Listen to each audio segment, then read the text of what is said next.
So guys, nata karon diri sa track no. Ato ang topic karon is about manifesting no. Atong law of attraction gani. Itong ingon ni Kong tama to siya tinuod to. Ano lang kay stories inyo ha. Way back 2018 na ako'y gina-manifest sa cellphone. Gusto ko makapalit og cellphone. Kaso di ko makapalit. Kay lagi gasto dire, gasto dito nya kung magtigo man, makuhaan pod, andot sa makuhaan na jud. And then abot og 2019, down kay ko ato na time 2019. Maputi pagkawa sa akong mama. And then pagsugod ako trabaho ato mga 2019 June yata to. Si og tigom mao ra gyapon style lang magsige ra pagkuha dud sa mahurot na lang jud. Na mahuman na ng trabaho, agay ko cellphone mapalit. Kanya pagkahuman na to 2020 start to COVID. Lockdown. Mao gyapon to akong una-una. Gusto jud ko makapalit og cellphone. Gusto ko mapalit og cellphone jud katong COVID na time. Pag lockdown na tong March 2020. Dito na nagsugod ng mga kalisod. Naglisod jud kog taman dito. Sa akong pangandoy nga makapalit og cellphone, wala kay wala may trabaho, di man ta kagawas. Di mo ko kagawas ato kay wala man tay mga ID. And then, luoy kayo kong kaimtang dito sa una kay kanang lisudod kayo, kaimtang.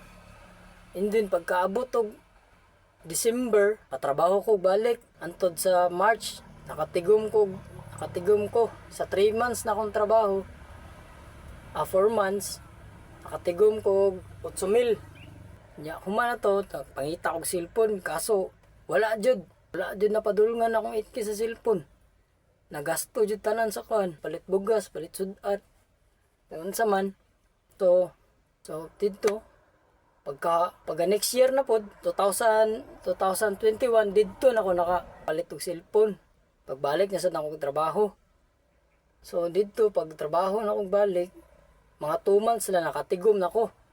And then mao to nakapalit ko og cellphone. Nya ang first cellphone ako napalit ato na touchscreen. Yan eh. Touchscreen kay Realme. Pero wala ko balon sa to na Realme. Kalimot na ko. Pero Realme to siya. Tapos dito. Lipay ko. Kapalit na yung cellphone. Second hand lang to siya. Ito brand new.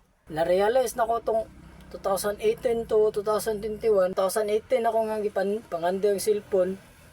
Pero niabot 2021. Bugay man pero worth it gyapon. And then ingani jud ni pag dili pa day yatag sa Ginoo ang imong mga gusto kay napaday kay unahon imong pamilya, imong sarili.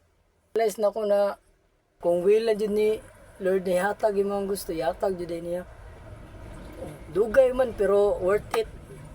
Kay siyempre naabot naman nakapalit naman kag cellphone.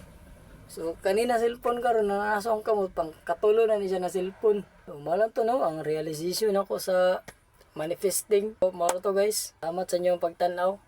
Unta, amoy nakatunan sa akong ibang istorya. Thank you for watching.